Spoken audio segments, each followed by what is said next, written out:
সাম্প্রতিক যে সংকটটা সৃষ্টি হয়েছিল এটা কতগুলো বয়লারের ত্রুটির কারণে, সেগুলো ইতিমধ্যেই মেরামত সম্পন্ন হয়েছে এবং আমরা পরিস্থিতি এখানে মোটামুটিভাবে একটা সহনীয় জায়গায় চলে আসছে, যেটাতে আমরা আগে 1 মাস আগেও ছিলাম।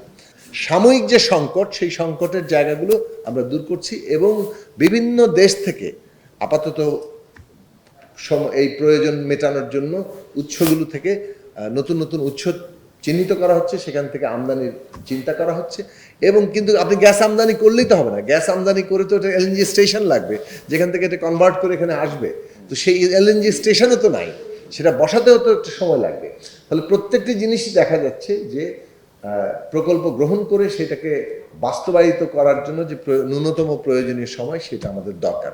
একটা গণতান্ত্রিক মানবিক কল্যাণমুখী বাংলাদেশ তৈরি করার লক্ষ্য নিয়ে ইশতেহার প্রণয়ন করা হয়েছে এবং এই ফ্রেমওয়ার্ক তৈরি করা হয়েছে এবং সেইখানে পরিষ্কার বলা হয়েছে অর্থনীতিকে একটা ভঙ্গুর এবং ধ্বংসপ্রাপ্ত জায়গায় ফেলে রেখে গিয়েছিল, সেখান থেকে এই সরকার দায়িত্ব নিয়েছে।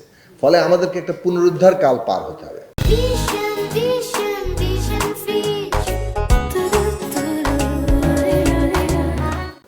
এবং সেখান থেকে একটা উত্তরণের পর্ব পাড়ি দিতে হবে। আমরা প্রথম 2 বছরকে পুনরুদ্ধার কাল, 3 বছরকে আমরা মানে উত্তরণ পর্ব এবং 5 বছরের মধ্যে এটাকে পুনর্গঠন উইথ এক্সেলারেশন।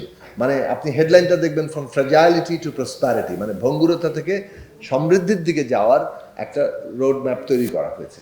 এই রোড ম্যাপে আমরা আশা করি যে আমাদের সরকারের মানে যাকে বলে যে কর্মকাণ্ড, যেটা প্রথম দিন থেকেই ব্যাপকভাবে চলছে এবং সমগ্র জনগণের মধ্যে ঐক্য সৃষ্টি করে এইটাকে আমরা সফল করতে পারবো। এখন তার মধ্যে অনেকগুলো চ্যালেঞ্জেস আছে। সরকার যে এই চ্যালেঞ্জগুলো আমরা বললাম যে এটা তো অতীত থেকে পাওয়া চ্যালেঞ্জ, তার মধ্যে বিদ্যুৎ এবং জ্বালানি খাত একটা বড় চ্যালেঞ্জ, যেখানে ইতিমধ্যে এটাকে একটা আমদানি নির্ভর ব্যবস্থায় পরিণত করা হয়েছিল আর লুটপাটের এক বিশাল ক্ষেত্রে পরিণত করা হয়েছিল। এখন সেই জায়গা থেকে তো রাতারাতি সৃষ্টিপেটের পরিবর্তন করা যাচ্ছে না। এখানে দুটো দিক আছে। সাম্প্রতিক যে সংকটটা সৃষ্টি হয়েছিল এটা কতগুলো বয়লারের ত্রুটির কারণে, সেগুলো ইতিমধ্যেই মেরামত সম্পন্ন হয়েছে এবং আমরা পরিস্থিতি এখানে মোটামুটিভাবে একটা সহনীয় জায়গায় চলে আসছে, যেটাতে আমরা আগে 1 মাস আগেও ছিলাম।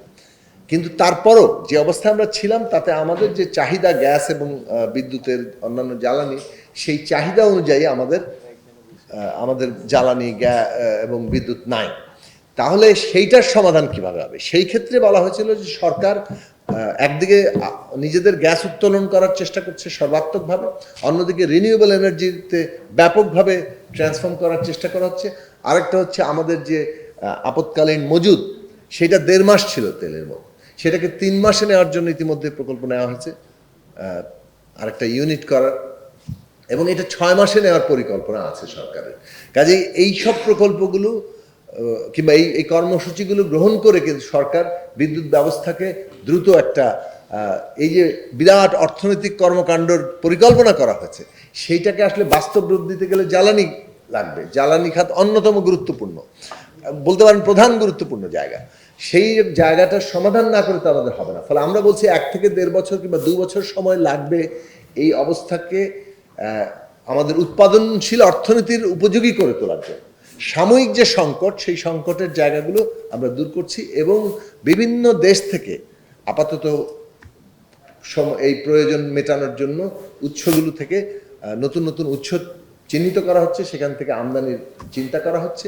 এবং কিন্তু আপনি গ্যাস আমদানি করলেই তো হবে না, গ্যাস আমদানি করে তো এটা এলএনজি স্টেশন লাগবে, যেখান থেকে এটা কনভার্ট করে এখানে আসবে। তো সেই এলএনজি স্টেশনও তো নাই, সেটা বসাতেও তো একটু সময় লাগবে। তাহলে প্রত্যেকটি জিনিসই দেখা যাচ্ছে যে প্রকল্প গ্রহণ করে সেটাকে বাস্তবায়িত করার জন্য যে ন্যূনতম প্রয়োজনীয় সময়, সেটা আমাদের দরকার। ফলে সেইটুকু জিনিস সারা দেশবাসী এখন মানে সেইটুকু সময়ের প্রয়োজনীয়তা থাকবে এবং সেই বিবেচনাও সবার মধ্যে থাকবে, সেটা আমরা আশা করি।